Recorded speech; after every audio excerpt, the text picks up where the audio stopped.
Hi everyone, Kelt here, bringing you the latest on the Harkles. I was very surprised to see Harry and his wife walking through Windsor Castle grounds, meeting people, and then paying their respects to the Queen. Apparently, Prince William invited them to join them.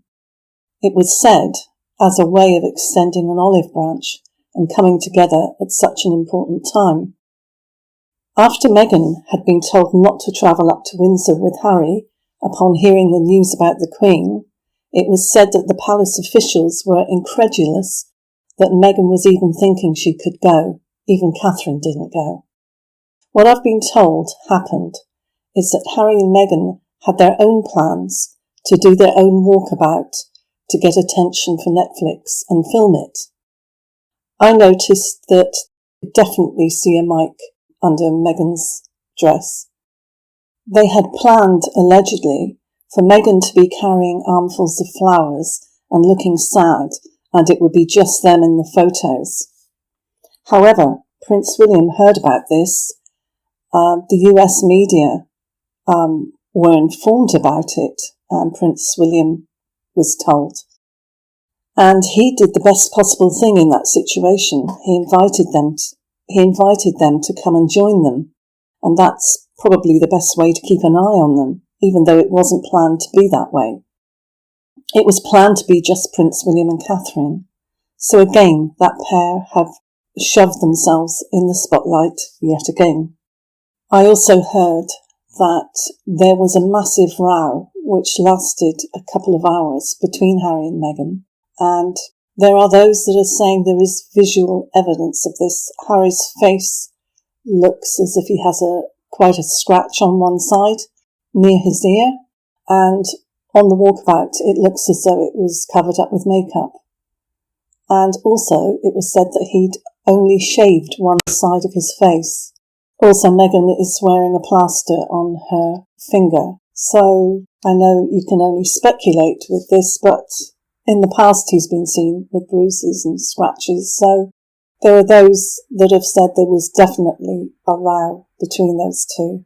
They were overheard, and it was a prolonged fight, probably to do with why Meghan couldn't go up to see his grandmother.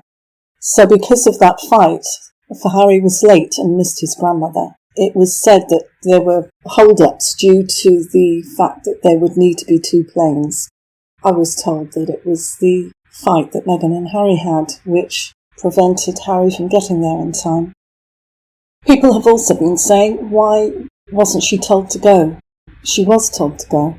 But when you've got a lot of grieving crowds, the aides were telling Meghan to go back to Frogmore in a discreet way. How else can you do it without causing an uproar and drawing even more attention to them? So they did tell her to go back to Frogmore, and she totally ignored them. And she also ignored the arrangement that they had with Prince William and Catherine, because apparently they were with them for 40 minutes with Prince William discussing how it would go. He wouldn't have needed to have done that if it was just Harry, and it was meant to be just Harry with them at the start. And they had no intention of Meghan being there, but I think Prince William did the right thing by including them both, because she would have gone rogue. But they cannot carry on doing this. She still broke protocol, or tried to. She still pushed ahead. Harry had to pull her back. And then again, she looked totally thrown when it came down to standing with them and waving. Also, Catherine got out of the car, and it totally ignored Meghan and walked straight over to Harry and William. At one point, when the four of them are standing in a row waving to the crowd, waving goodbye, I think, Catherine gives Meghan one look. I saw her face in the video, and it wasn't that bad, but I think her eyes were dead serious. It was as if she was saying, no messing around, don't even try it. But I think it was too late. Meghan had already shown herself up by, at one point, snapping at an aide who suggested taking the flowers off her, and Meghan said she'd already promised that she would take them and put them down herself. That didn't look good. what she said was okay, but you could tell she was impatient at that point. So, after all that Meghan has done to Catherine in the past, it's amazing that she would even be civil to her. But this look totally threw Meghan, and she went into nervous mode and self-soothing by playing with her hair. She really was totally thrown off and seemed totally out of place there.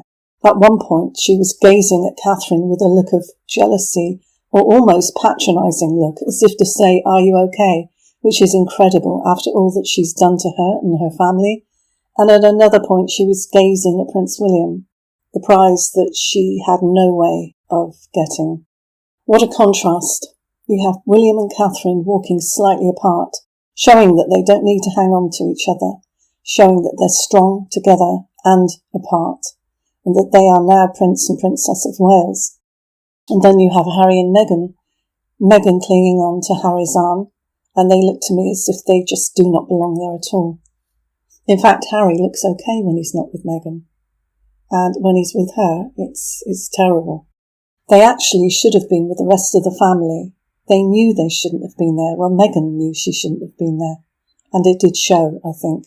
There were people in the crowd who refused to shake Meghan's hand or even look at her. It was also said there were boos. What will it take for them to get the hint? They wanted to go to the US. Why don't they stay there? And that kiss? Prince Harry kissing his father? For me, that was the most unnerving photo out of the whole lot. He looked like Judas in the photo. But it's being said that Charles is desperately trying to include Harry and get him back into the family. Will it work with Meghan tagging on like she is? Has Harry had enough? It does look as if he has some of the time, but he is totally under her spell. So let me have your thoughts, and I'll see you in the next one.